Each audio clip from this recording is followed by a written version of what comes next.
सा विद्या विमुक्तये। ज्ञान वह है जो विमुक्त करे। विद्या ददाति विनयम। ज्ञान विनय भी प्रदान करता है। मोहग्रस्त होने पर अर्जुन भ्रमित हो जाता है और संन्यास आश्रम की ओर बढ़ता है। कृष्ण तभी उसे ज्ञान प्रदान करते हैं और वह मुक्त हो जाता है मोह से और अपने शरीर के बंधनों से। उसकी आत्मा मुक्त हो जाती है। अर्थात किसी भी चीज़ को हम जान लेते हैं तो उससे मुक्त हो जाते हैं। ठीक वैसे ही ये सफलता नहीं मिलती जब तक वह लक्ष्य हमें अति प्रिय लगता है। जैसे ही सफलता मिलती है, लक्ष्य प्राप्त होता है, तो हम उस लक्ष्य से मुक्त हो जाते हैं और नए लक्ष्य की ओर आगे बढ़ते हैं। अर्थात यह एक सीढ़ी है। सीढ़ी की पंक्तियों पर हमें रुकना नहीं है। यदि हम उनसे चिपके रहते हैं तो कभी भी चढ़ नहीं सकते हैं, लक्ष्य को प्राप्त नहीं कर सकते हैं। उसी प्रकार ज्ञान हमें मुक्ति प्रदान करता है।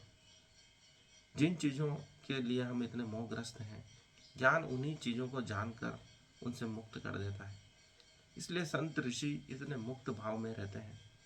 न उन्हें किसी से प्रेम होता है, न किसी से घृणा होती है।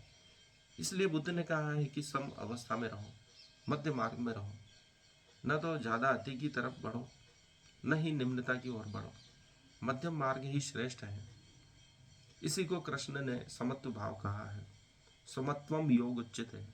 समत्व भाव रखना ही योग कहलाता है। यदि हम दो चीज़ों को सही संतुलन में रखना चाहते हैं तो वह योग कहलाता है। यदि दोनों में कोई एक अति दर्शाता है तो वह योग टूट जाता है। जैसे धन और ऋण आवेश यदि समान मात्रा में न हो तो वस्तु टिक नहीं सकती है, परमाणु टूट जाता है।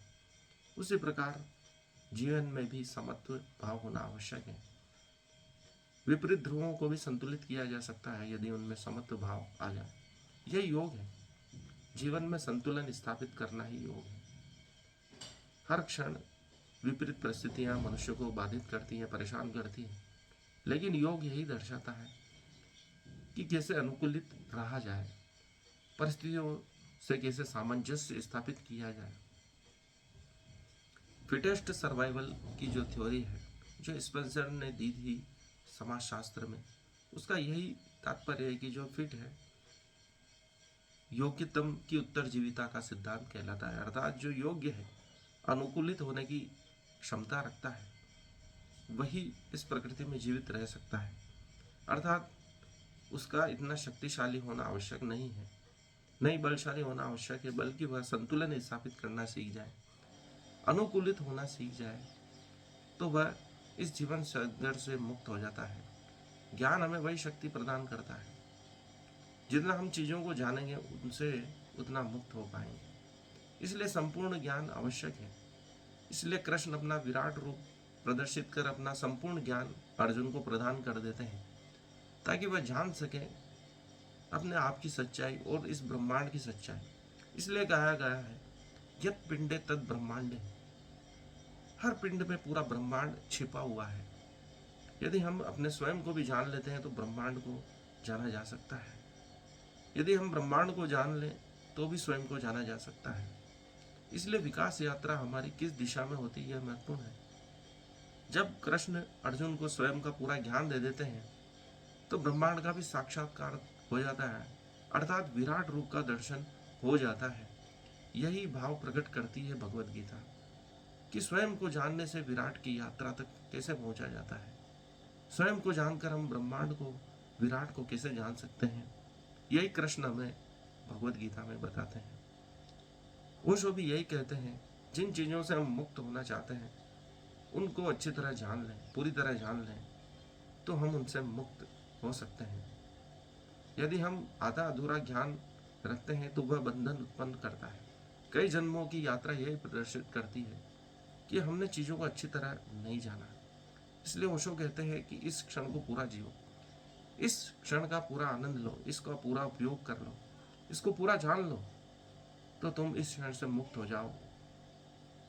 इसी प्रकार एक घंटे से, एक दिन से, इस पूरे जीवन से मुक्त होने की यात्रा क्षणों की यात्रा से प्रारंभ होती है। यही सूक्ष्म से विराट की यात्रा है। स्वयं को जानने से ब्रह्मांड को जानने की यात्रा है। यही कृष्ण हमें ज्ञान देकर, भगवत गीता का ज्ञान देकर समझा रहे हैं। कि कैसे हम मुक्त हो सकते हैं इसी जीवन में, इसी क्षण में।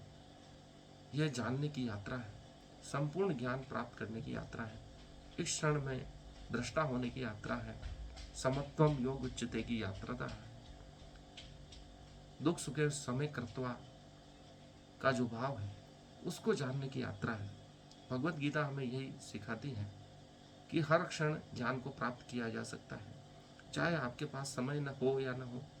आप कुछ पल बचा के अपनी सफलता के क्षण प्राप्त कर सकते हैं, उस ज्ञान को प्राप्त कर सकते हैं। इस भीषण युद्ध जो प्रारंभ होने वाला है उन क्षणों में भी ज्ञान प्राप्त किया जा सकता है और सफलता प्राप्त की जा सकती है।